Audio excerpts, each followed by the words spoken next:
day 20 of the 30-day film challenge, and today a film that scared me. Interesting. Let's get into it.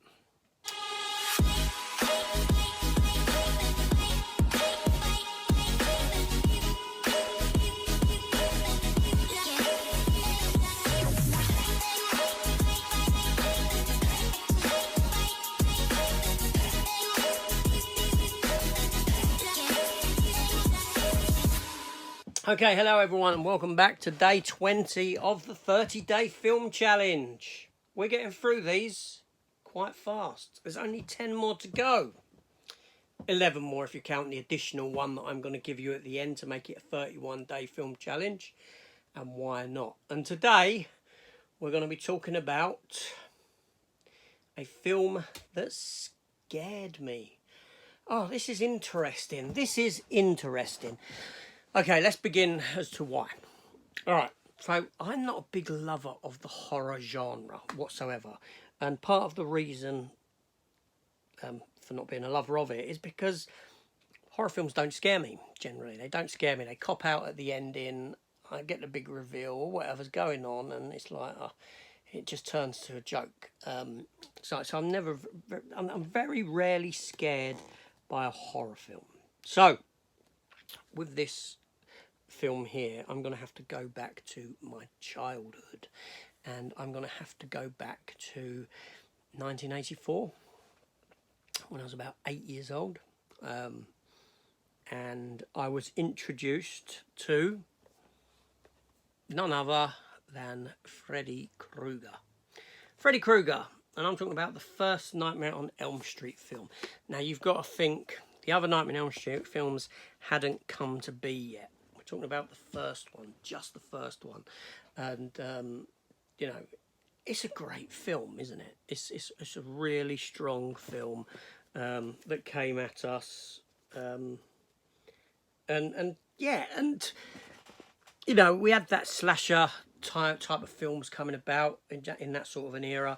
But what happened with this one is I had two older brothers, and we had a mate, or they had a mate that worked at a video store who got all these films on pirate and whatnot, and thusly Nightmare on Elm Street made its way to us, and I watched it, and it scared the hell out of me. It did. You know, I went to bed and in the dark, and you've got a picture of this burnt character with his glove claws in your mind. And it would scare me at night times. Not only that, I mean, when you think of the concept of Freddy Krueger, it plays upon our sort of basis instincts. You know, you have those flight or fight instincts, yeah, and one thing that you can never do with Freddy Krueger is outrun him, and this is the appeal of the character, and what makes it so scary is because you're not trying to outrun him per se, you're trying to outrun sleep.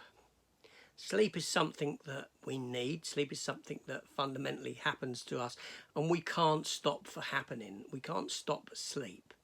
Yeah, we can't break a sleep cycle. We can break a sleep cycle. We can't stop going to sleep.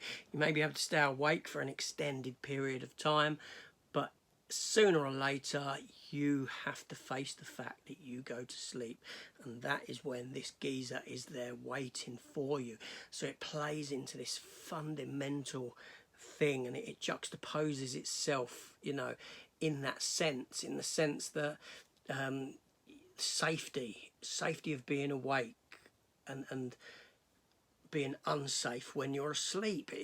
It's really, you know, it plays into our subconscious. It plays into just our being of life and what we have to do to live, which is sleep. We need that rest when we shut our eyes. So unlike someone like Jason Voorhees or Michael Myers that you can literally run away from, you cannot run away from sleep.